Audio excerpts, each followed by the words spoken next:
皆さんごきげんよう、上川薫です。今回取り上げる話題は、ウクライナ情勢関連のニュースをご紹介していきます。最初に取り上げるニュースは、ロシア国内で YouTube の動画視聴ができなくなったそうです。ロシアによるウクライナ侵攻以降、欧米系のネットサービスは、ロシア側からも遮断されることがあり、多くのネットサービスが利用できなくなったそうです。しかし YouTube については接続それ自体は完全に遮断されてはおらず、ロシア国民も YouTube の動画を視聴することが長らくできていたそうです。しかし YouTube 側はロシアのプロパガンダメディアのチャンネルなどに対しては削除したり凍結したりといった措置を取っていたので、ロシア政府にとっては YouTube の存在は邪魔なものでしかありませんでした。ロシア国外からプーチン政権を批判する動画などもたくさんあるわけで、それらをロシア国民が視聴することもできていたわけです。そうしたこともあって、ロシア政府は Google 社に対してプロパガンダメディアのアカウント凍結や解除を撤回するようにと要求し、それができないならばという形で天文学的な単位の罰金を課すことなども画策しました。Google はそれに対して全く応じることもなかったので、結局のところ今回のような YouTube への接続そのものを遮断する方向へと舵を切ったようです。ただ、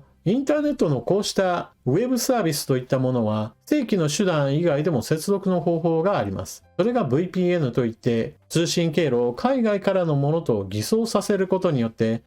ロシア国内からアクセスしているわけではありませんよ。アメリカ国内を経由して YouTube を見ているんですよといったような形を取ることによって YouTube のサービスをこれからも受け続けるといった手段は未だ残っています。つい先日私が動画で解説しましたが、ロシアの海外戦略はことごとく失敗し、国際的な影響力が低下し続けています。ウクライナに侵略することによって中立国2つの国が NATO へと加盟し、北欧圏におけるロシア勢力は完全に NATO 側有利になりました。また中東やロシア南方におけるロシアの影響力の低下は著しいものがあり、友好国であるシリアやアルメニアを失っています。しかし、ウクライナに侵略することに全力投球ができるといった面もあるわけで、国家予算の 30% 以上を費やしている軍事侵攻に関しては、もはやプーチン大統領としては何としてでもこれを前進させたいことでしょう。そうした意味で現在のウクライナの戦場においては、ロシア軍がじわじわと前進をし続けているといった状況もあるわけで、ウクライナにとっては苦しい戦局が続いています。また、ここ2期で非常に自力の差が出ているのが、戦場における兵士の補充力の差が出ていることです。ロシア軍、ウクライナ軍、どちらも戦場で多くの兵士たちが倒れているわけですが、ロシア側の方は当初から囚人兵を使ったり、海外から騙して兵士になる人たちを連れてきたりと、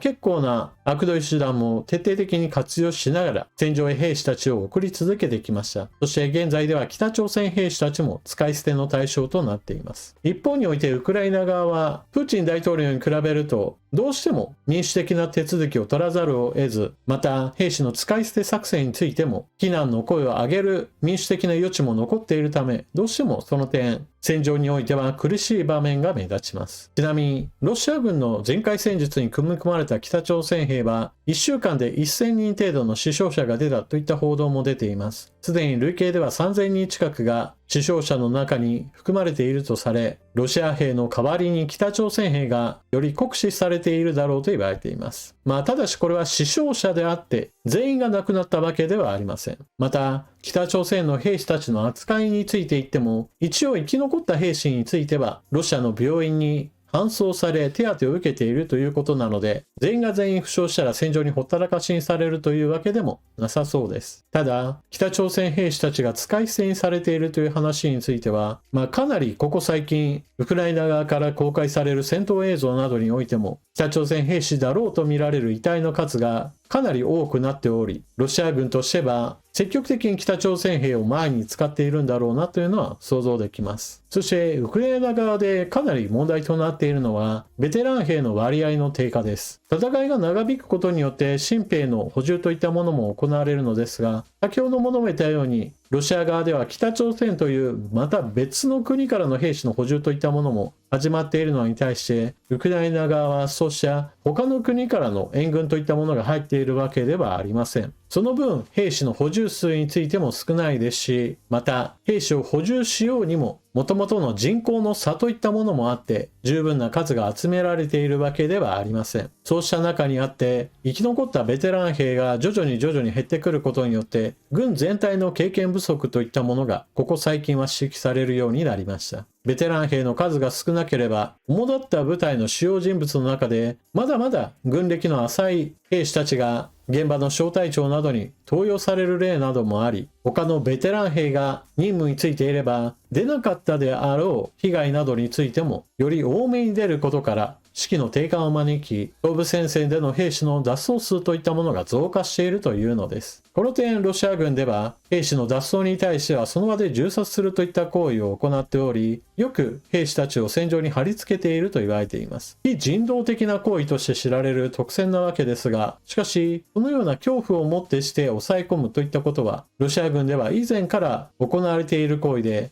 かなりえげつないやり方だと言えます。ただし、こうしたロシア軍の姿に関しては、インターネット上では、親ロシア派の人たちを中心として、称賛する声も上がっており、ちょっと相入れないものを感じてしまいます。ただ、このようなロシア軍の姿を称賛する人たちが現れるというのも、残念ながら秩序の乱れた世界においては避けられないことかもしれません。そしてそのことを前提にすれば、いずれこのような戦場の姿といったものが別にウクライナの戦場だからではなく世界の至るところで、そして日本を含むアジア地域においてもよくある光景になってしまうのもそう遠くはないのかなと思ってしまいます。ちなみに日本においてもここ最近では防衛予算を増やそうといったこともありますし、時間をかけて自国生産のミサイル類などを整備する計画などもありますが、結構急ぎでアメリカからのミサイル購入などを進めている話などもあります。弾薬庫の新増設、そして自国生産の拡大の予算付けなども従来よりも明らかに強まっており、自衛隊の戦力整備がことが起こる前までになんとか間に合ってくれればなと思います。ただし法律面においてはほとんど何も変わっていない部分があるので、果たして今のままでその時を迎えたら一体どうなってしまうのかという不安はまだまだ続きます。というわけで今回の動画はここまで。ロシアにおいて YouTube の遮断が進みつつあります。ロシアは国際的な影響力は減少しているものの、プーチン大統領自身はせめてウクライナ侵略だけでも成功させようと攻勢を続けてじりじりと実際に前進もしています。本来であれば国際秩序を破壊するロシアの攻勢をくじくためにもウクライナ支援は増強しなければならないのですが、残念ながらアメリカは自国第一主義が行き過ぎた形でウクライナ支援の姿勢が曖昧なトランプ政権発足が目の前となっています。国際政治の変化に伴ってウクライナ情勢についても大きな影響が出るであろう2025年ですから、これからも動向を追っていきましょう。それでは次の動画でまたお目にかかりましょう。またね。